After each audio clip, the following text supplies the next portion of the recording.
I 35 am a carpenter with about 12 years in the trade. I work on a small framing crew, 5 guys, for a residential builder. I take a lot of pride in my work and I've invested thousands of dollars in my own tools. I have almost anything I would need to get through any task on site. We got a new guy. Kyle, maybe 22 about a month ago. He's green, which is fine, but he's also one of those guys who shows up with a cheap hammer and a tape measure and expects to use everyone else's stuff. It started small. Hey man, can I borrow your speed square? Hey, can I grab your impact driver for a sec? I was nice at first, said, sure, just bring it right back. But he never did. I'd find my impact driver on the other side of the house, battery dead, or my good chisels left on a muddy sill plate. I've talked to him. I've talked to our foreman. The foreman just says, he's just a kid. Help him out. We're a team. But the company doesn't replace my tools when they get broken or lost. Yesterday was the last straw. I was on a ladder and I see Kyle walk up to my pack out, unzip my personal tool bag and take my cordless multi-tool. He didn't ask. He just took it. I came down the ladder, walked over to him and took it out of his hand. I said, you're done. You need to get your own or use the company tools. He started to argue. And I just saw red. I unplugged my battery chargers, started packing all my cordless gear, and put my hand tools back in my truck. The foreman came running over, asking what the hell I was doing. I told him I'm happy to work with the tools the company provides, but my personal tools are now off limits to everyone, especially Kyle. This is where I might be the asshole. Kyle was in the middle of cutting an event, and he needed my multi-tool to finish it. We had no other multi-tool on site. My refusal meant he had to stop, and the foreman had to drive 40 minutes back to the shop to get one, putting us all behind. The whole crew was pissed at me because we had to stay an hour late to finish up. Kyle is calling me an old prick, and my foreman told me I need to be a team player, and that I can't just shut down the job over a tool. I feel like I'm taking crazy pills. I'm just protecting my own property that I paid for. I owe for holding my ground even though it made everyone stay late. Alright, look. If you're gonna use my stuff, I want it back the way you took it. Unless, say, alright, the project took 2 hours, you give it back, it's leaves a little bit of a charge. Okay, but the point being is that you brought it back to me, not left it on the other side of the damn house. Like what the audacity?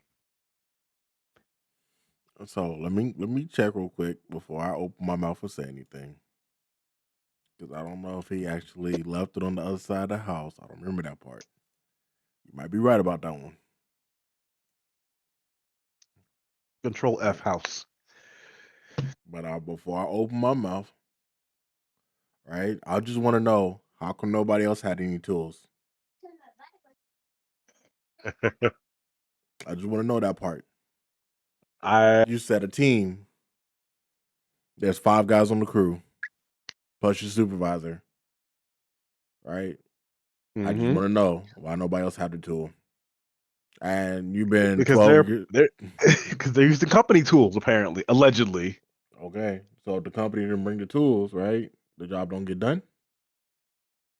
Apparently, he's the one who had the multi-tool. The company didn't provide the multi-tool, based on context.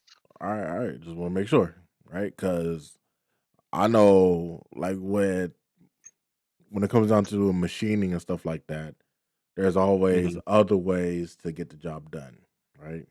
You don't always need a specific tool to get the job done. Sometimes, like, it's not working out on a lathe, or like maybe it's not working out on a CNC machine, so you throw it on the lathe and the mill and get the job done. Maybe it needs like just a couple $100,000 off or something like that. Small things, right? But from what I understand, right, I'm not gonna lie, you are the asshole because you did it at a bad time, right?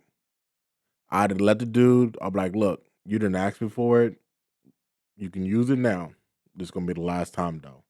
The moment he used the multi-tool, I would be like, now from now on, if we need any tools for the job, you might want to start grabbing it from the office and start using those. You no longer have access to my tools. As a matter of fact, nobody have access to my tools. And if I can't use my tools, you guys can't use my tools. So therefore, we're just gonna put it in the car for now. But once you're done with this, don't touch my stuff again. That's gonna get you fucked up. Gonna get you beat up. So this is a scenario of we're talking a scenario of effectively for the sake of the team, I'm gonna punish you after the fact. After that, hands off my stuff. That's the angle we're going. Yeah, because in my mind, right, you have to understand it's 5 guys And I don't know about you, but I like my house, right?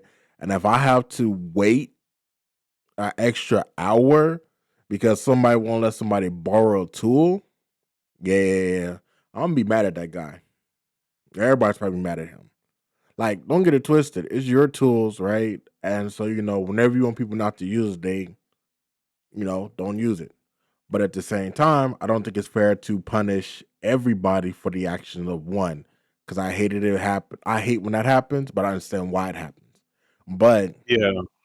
unfortunately, the outcome that you're gonna want is not the outcome that you want to get, because when you're punishing everybody like that, not everybody receives it in the right manner, right?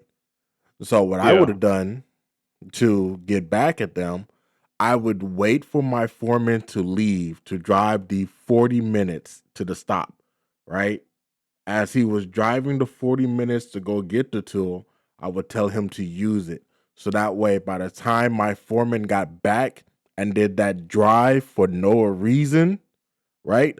I would then look at my foreman and be like, I hope in the future you will make sure that he has the tools that he needs because he's no longer using mine. And I would leave it like that. Okay. I mean, yours is definitely a much more mature approach than I would have taken it, because I'm impulsive when I get angry. I'm impulsive. Like, granted, very few scenarios will I actually sit there and think about what I'm about to say and do when I'm angry. Very few. See, In that scenario, probably not. but see, that's why a lot of times, you know how I am. I'll wait because, like, I see red very quickly, but then I go, is it worth the red? And I take a step back. It might take me an hour. Shoot, it might take me a couple months. But at some point in time period, I'm not going to see red anymore, and then I'll handle the situation. This Like, man's gonna sit there in the shadows. He would just sit there and wait for where you need him again. And be like, remember that time? hey, Be like, look, remember? they call me a rogue for a reason, bro. I don't know what you want from me. Like, Man, see, because of my temperament.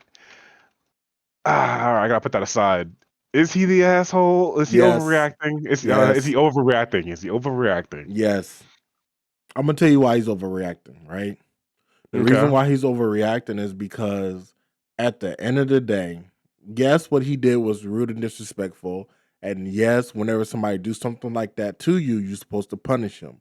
But this is not the time. You know what I mean? People want to get back to their family. They want to get back to their friends. They want to get back to the people that they love. And you're telling Mhm. me, like, it's different if, like, there was a 40-minute stop, but there was no delay in work. You know what I mean? Yeah. This is why he's the asshole. Because you went to Because he punish. caused a delay in work. Yeah, he caused delay for everybody. Like I said, I would have made the foreman drive to go get a tool, but before he got back, I let dude use the tool. So that way, the foreman would have wasted 40 minutes and then never let it happen again because he doesn't want something like this to happen again.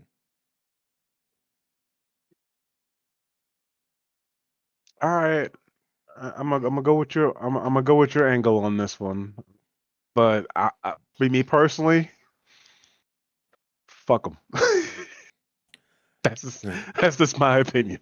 No, I That's just understand that, Kai, but I'm gonna just tell you, it's kind of like a situation where think of it from this perspective. How would you feel, right, if your significant other wasn't coming home because she had to cover somebody else, and it took them an extra 2-3 hours? I. You, yeah. You Mm-hmm. want to know what my exact scenario for that? Because Hey, I look, got one I don't within the put your last 48 hours. I'm not putting your personal business out there, but that anger that you felt when it happened, I'm just letting you know somebody might have been in the same position. That might have been the anger that they felt. You know what I mean? I guess. Remember, I told you oh, I thought she was getting up at 5:45. Mm-hmm. Exactly what just happened. She got up the cover. See? And I was upset. I'm not gonna lie, I was upset because why does someone have to pay for another person's negligence? That's where I'm getting at. So I wouldn't make the team pay for negligence, but I would make the supervisor do it because when it came down to using my tools, there was a certain level of respect that is required or should be understood between the two, right? So the moment he brought me back a tool with the battery dead and don't say nothing to me, that'd have been the end of it for me. The foreman should have talked to him then. The foreman should have talked to him like, hey, look, these are not your tools. You have to take better care of them like they are yours. You know what I mean? All fairness, that should be a grown. That should just be. We're talking about a grown adult right now. No, we're talking about a grown adult, 35, and somebody who's maybe 22. He doesn't know the dude's age. He said maybe. So that means that dude can be anywhere between 19 and 24. You know what I mean? And you don't know his upbringing. Yeah, that's right. And you don't know mine. Bring my tools back. Exactly. But that's why I said it's okay to reclaim what is yours, right? But you would have to make him understand that there's levels to this. You know what I mean?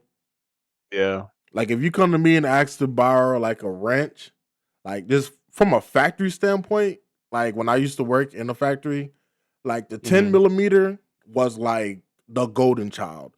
If you lose my 10 millimeter wrench, I was ready to fight. My 10, my 12, and my 14, fighting, right? But like let's say you lost, like let's say you borrowed my 18, right? I don't really need it all that often. There are very few things like on day-to-day life that requires a 18 millimeter wrench. You know what I mean? So I wouldn't be as mad. That's why I'm saying like the way that you handled the situation was poor. But at the same time, I think that there were better avenues on a hindsight 2020 aspect. You know what I mean? I guess. Especially if you told me I need to be a team player and I've been letting some dude use my tools. Like, you know what I'm saying? Yeah. Nah, see, I don't like that. Me personally, having come from a situation where being the team player just means take your unfortunate situation with dignity. That kind of triggered me a little bit. Not gonna lie. I mean, look who you're talking to, Kai. There has been time periods where I have told my parents not to do certain things, and then my stuff end up getting stolen because of the house that they put it in. Like, let's just put things in perspective. You know how much a Nintendo 64 goes for? Now? Yeah. No. Nintendo 64 goes for like $500-$600 off the top of my head, right? It might be more now. Do you know what Damn, that? I should have kept mine. Yeah. Do you know how much? Like if like you can probably Google it right now and look, right? Or anybody that's listening, Google it right now. Nintendo 64 go for a high price. Let me ask you a question. What would you think the value of a Nintendo 64 with the Hey You Pikachu controller, Hey You Pikachu microphone, and the game go for with the Rumble Pack? Damn it. Okay, a lot. Yeah. A lot, because I'm pretty sure that was limited edition before limited edition was limited edition. Yeah. And I took care of it. I played the Nintendo 64 almost up until the age of 18. That's how much Nintendo 64 I was playing, right? And I'm telling you right now, when it comes down to like stuff being like precious to you and how you want to hold on to it, I am a firm believer. I don't like lending stuff out because of the stuff that happened to me, right? So if I lend Yeah. something out to you, that's already qualified me as a team player. I did it on day one. I did it on day two. But now you trying to screw me over, no more. That's why I said, yeah, he is the asshole for what he did. Yes. And it's not because he took his tools back. It was because the timing of it. I'd let him be able to complete that one task, right? because that one task is what's slowing you all down. I would let him complete that one task, and then everybody else who was around, he will start using their tools and not touch mine. And if anybody think they had the right to tell him to go grab my tool like it's theirs, I would have a different type of conversation with them. Because that happens too. But that's it for me. You got any last words? With that being said, S.O.C.K.S.